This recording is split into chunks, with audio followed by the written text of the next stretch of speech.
with that, I'll take a few questions. Front row. Mr. Speaker, you talk about the unity of the conference, but there is some dissension over how to handle the debt ceiling. That's been a priority for President Trump to deal with right away. How quickly do you want to address the debt ceiling, and what fashion do you see a remedy here to that issue that the President wants to see done as soon as possible? Well, the intention is to handle the debt limit in reconciliation in the process. And that way, as the Republican Party, the party in charge of both chambers, we then get to determine the details of that. If it runs through regular order and regular process and as a standalone or as part of the appropriations, for example, then you have to have both parties negotiating. And we feel like we're in better stead to do it ourselves. So there is a broad range of opinion on that in our own conference, and we are working through that. We'll be having very deliberate, lengthy whiteboard sessions with all of our members. This is something I actually look forward to.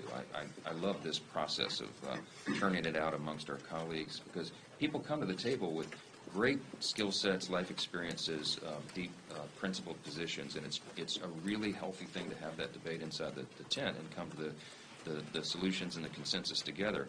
And people feel like they have a sense of ownership in it when they do that. So that's what we'll be devoting a lot of my time, leadership team's time, our committee chair's time over the coming days and weeks to make sure that everybody is on the same page on that. So the debt limit, among all the issues, is probably one of the most important.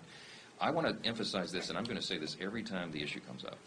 Republicans and this majority in the House and the Senate, our intention and our mission is to reduce the size and scope of government, to reduce spending in a meaningful way so that we can restore fiscal sanity and get our country back on the right track. So raising the debt limit is a necessary step so that we don't give the appearance that we're going to default in some way on the nation's debt. That's important to the bond markets and the stability of the dollar and all the rest.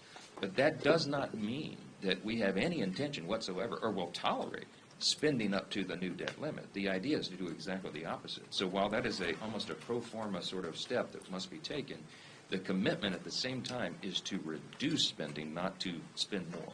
So that will be the thoughtful discussion we have behind the scenes. That number, the final formula for that, is yet to be determined, but it will be determined here in the coming days, and I look forward to having that discussion.